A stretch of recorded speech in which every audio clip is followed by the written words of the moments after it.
छेरा मांगे जाते भाई। भाई ये जो तुम लोग छेरा त्योहार है ना छत्तीसगढ़ का, ये हमारे शहर में भिखारियों लोग का त्योहार है।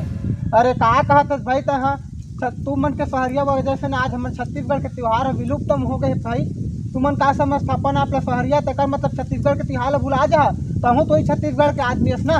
मैं अपन गर्व करा था भाई कि मोर छत्तीसगढ़ के त्योहार छेरा त्योहार हमन मानथन। छत्तीसगढ़िया आदमी हवन छत्तीसगढ़िया आदमी तोर सही नॉन शहरिया तो छत्तीसगढ़ छोड़ के गए, छत्तीसगढ़ छोड़ के गए तब तक अपन बड़े आदमी समझता बड़े आदमी समझता। हमारा गर्व है हमारे छत्तीसगढ़ का त्योहार है, पावन त्योहार है। हम पूरा छत्तीसगढ़ मिल के हम पूरा त्योहार मनाथन, समझ गए भाई। ये सब बोल के तो हम पूरा आंटी खोल दे भाई। आज चल मैं भी आज तुमन के साथ छेरा बना मांगे जा। चल भाई चल चल। जय जोहर संगवारियों। तो संगवारियों हमारे ये छेरा के छोटे से वीडियो है, तो वीडियो आप मतलब कैसे लगी? अगर आप मतलब वीडियो अच्छा लगी सही तो वीडियो ला लाइक करे शेयर कर दे और चैनल सब्सक्राइब करिए और साथ ही साथ बेल आइकन के बटन ला घंटी ला जल्दी दबा दियो। जब भी हमारी वीडियो आई आप लोग फर्स्ट से नोटिफिकेशन मिल जाई। तो संगवारी हो छेरा